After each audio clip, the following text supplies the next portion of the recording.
The stage. His friends have their iPhones out. Everybody get your iPhones out. Are you ready for the comedy debut at Taste of the Islands? Are you ready? Are you ready? Are you ready? Are you ready? Are you ready? I don't think you're ready. Dave, step down. Step down. These people are not ready. No. Well, then have a seat. When you guys are ready, I want to hear thunderous applause. This guy is going to come up here. It's his first time at Taste of the Island, so let's make him feel very welcome. Ladies and gentlemen, he's often mistaken for Mr. Big on Sex and the City, and you'll see why in a minute. Ladies and gentlemen, please, a big Taste of the Islands welcome for Big Dave.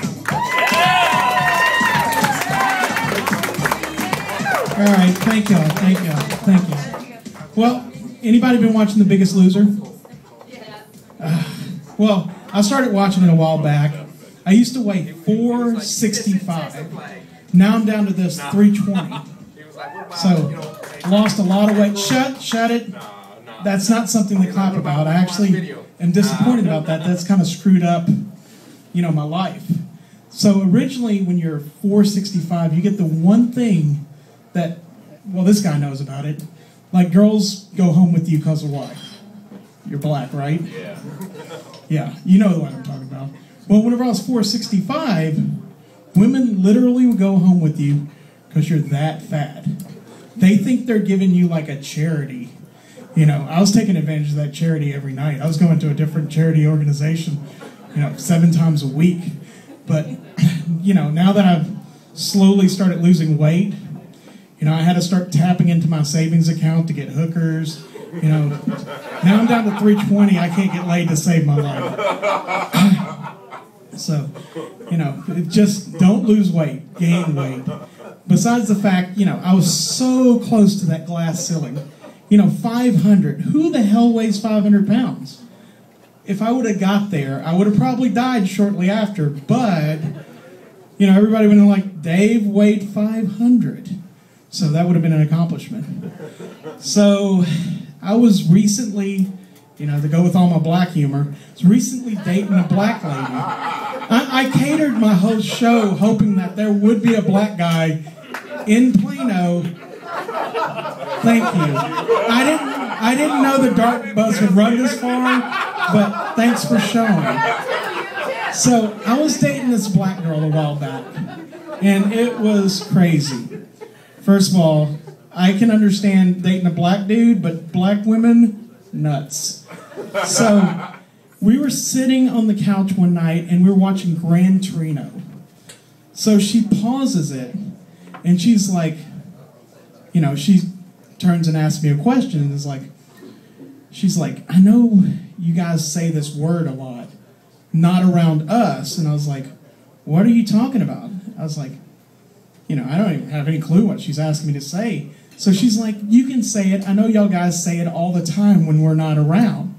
I was like, I have no clue what you're even asking me to say. So, she goes, just say it. I was like, all right, I think I know what you're asking me to say, but there's no way in hell I'm going to say this. I'm not going to screw up my chances here. So she keeps asking. So I'll go, all right, I'm going to say what you're asking me to say, but if I say it, we're going to set some ground rules because I know it's going to hurt my chances a little bit later on in the evening. So she agrees, like, okay, give me your ground rules. I go, okay, if I call you this atrocious name, you're going to have to give me a blowjob while I'm saying that word to you over and over and over. That's pretty much as long as it's going to take me to finish anyways. So she agrees reluctantly. So she's like, and I'm like, do you really want me to say this to you? Because there's no takebacks here. She goes, yes, just say it already. So she's getting a little ticked. So I go, so you're a cunt?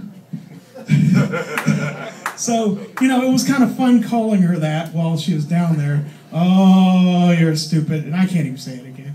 So I just have one more for y'all. Kind of a short set tonight. I found out recently that I'm not half Jewish. I was under the impression my whole life I was adopted by my grandparents. my real dad's last name is Steinberg, of all things. So I grew up thinking I was half Jewish. My brother looks Jewish. My sister looks exactly like me, but her goatee is a lot fuller and she has a little less hair. But, you know, I grew up thinking, wow, I'm half Jewish. Like watching Schindler's List, I would get like real emotional. You know, watching, in 4th grade, you watched The Diary of Anne Frank.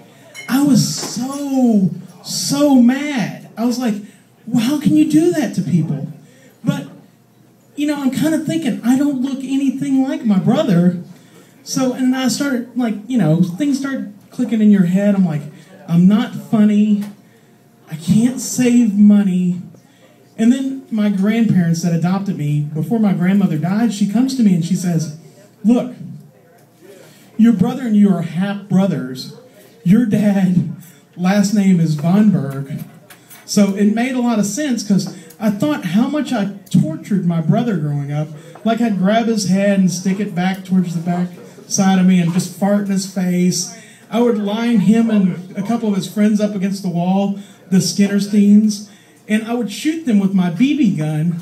I even went so far as to build a fence in my backyard and make them wear little Stars of David, you know, while I shot water at them. I can't believe I was actually the super race my whole life, and I never, ever knew it until I was like in my 30s. I was like, what the hell? I would have really took advantage of being German. I would have already had a Nowitzki jersey, you know. So that's all my time tonight. I want to thank y'all for showing up. Jeff's going to come take over and take it from here. Yeah. All right, a big hand for Big Dave. A big hand for Big Dave. Woo! Is everybody having a good time tonight? All right, now it's riddle time. It's riddle time.